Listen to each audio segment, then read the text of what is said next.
Hola les amis, j'espère que vous allez bien. C'est fait avec ce que tu as dans ton frigo. Facile, rapide et économique. Aujourd'hui, je vous fais partager une recette que j'adore. Moi, je suis amatrice de chèvre. J'adore, je pourrais en manger tout le temps. Donc, je vous fais partager une panna cotta aux chèvres. Une recette très facile. C'est une recette qu'on peut réaliser à l'avance et très facile, très rapide et plutôt économique. Il faut une brique de crème, pardon. Donc 20 centilitres de crème, 20 centilitres de lait, une bûche et 3 feuilles de gélatine. Vous pouvez utiliser de l'agar-agar à la place de la gélatine, il n'y a aucun souci. Donc pour commencer, on va faire chauffer notre crème avec notre lait et notre bûche dedans. Donc là, j'ai mis ma crème et mon lait. Ma bûche de chèvre, je la coupe en morceaux.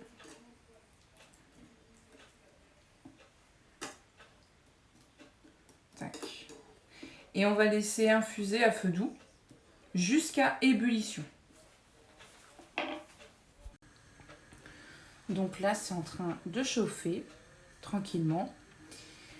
J'aurais pu faire chauffer ma crème et mon lait d'avance et attendre l'ébullition et mettre mon chèvre dedans. Je ne l'ai pas fait parce que je trouve qu'après, le chèvre n'a pas assez infusé dans la crème et dans le lait.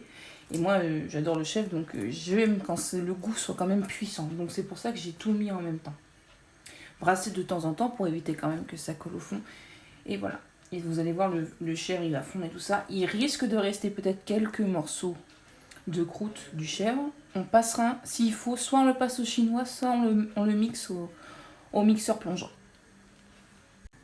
Donc là, on voit que le chèvre commence à bien fondre, vous voyez. Là, il n'y a que la croûte. Encore attendre un petit peu. Encore 2 autres petites minutes. Et ça sera parfait. Donc là, je sais pas si vous voyez suffisamment, mais ça bout. Et là, j'ai mis vraiment à feu doux. Il reste encore quelques morceaux de croûte. Vous voyez, c'est pas tout fondu. Mais on va passer un petit coup de mixeur plongeant et ça va s'intégrer à la crème. Là, le temps de préparer notre mixeur plongeant, on va mettre la gélatine à tremper dans de l'eau froide. Donc là, on fait notre mixeur plongeant dans la crème pour mixer la croûte. Donc là, notre crème est mixée, la gélatine est à bonne consistance, on va la mettre dedans. Tac, avec un fouet, on remue jusqu'à temps qu'il y ait une nouvelle ébullition.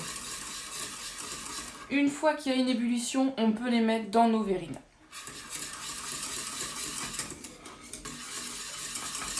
Bien fouetter pour bien incorporer la gélatine dans la crème.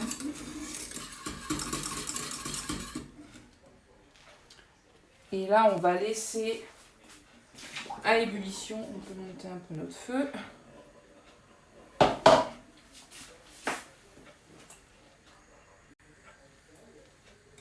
Donc là, il y a eu ébullition. On la retire du feu. Tac. On la retire du feu. Maintenant, on peut vider l'appareil dans les verrines. Avant de remplir nos verrines, on va assaisonner. Bien sûr, très important. On met du sel et du poivre.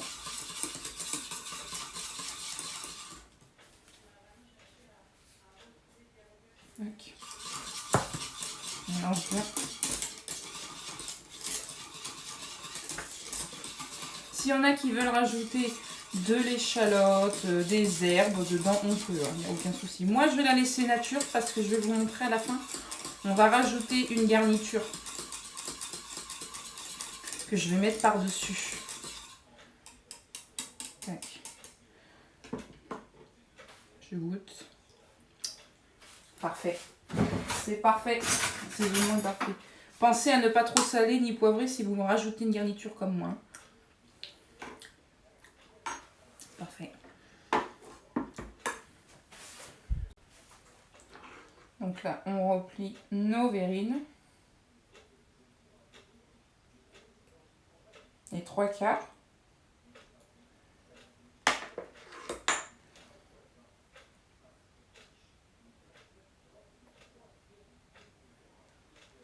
Moi, je remplis les 3/4 parce que je vais mettre une garniture dessus. Mince, j'en ai mis à côté. Forcément.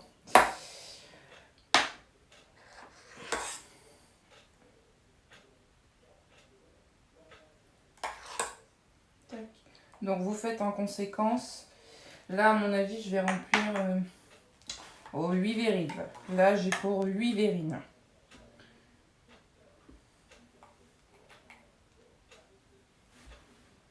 Tac. Donc là, on va laisser refroidir à température ambiante. Et une fois que ce sera refroidi à température ambiante, on pourra les laisser bien refroidir au frais. Et voilà les verrines. Donc, vous les laissez soit une bonne heure au congélateur, pour qu'elles soient bien fermes, elles ne se congéleront pas, il n'y a pas de souci. Ou soit, faut les laisser au moins 2 heures, 1h30, 2 heures au frigo. Donc, par-dessus, j'ai fait une petite garniture cacahuètes, poireaux, oignons et lardons. Ça va super bien avec le chef, c'est une tuerie. Donc là, j'en présente que 4, mais j'en ai 8. Hein. Donc, voilà pour cette petite verrine panna cotta. Très facile à réaliser. Donc, si tu as aimé cette vidéo, pense à liker, bien sûr. N'hésite pas à aller naviguer sur ma page YouTube. Et pense aussi que j'ai une page Instagram et Facebook. Donc voilà. Je te souhaite une bonne soirée, une bonne journée. À très bientôt sur les réseaux ou sur mes vidéos.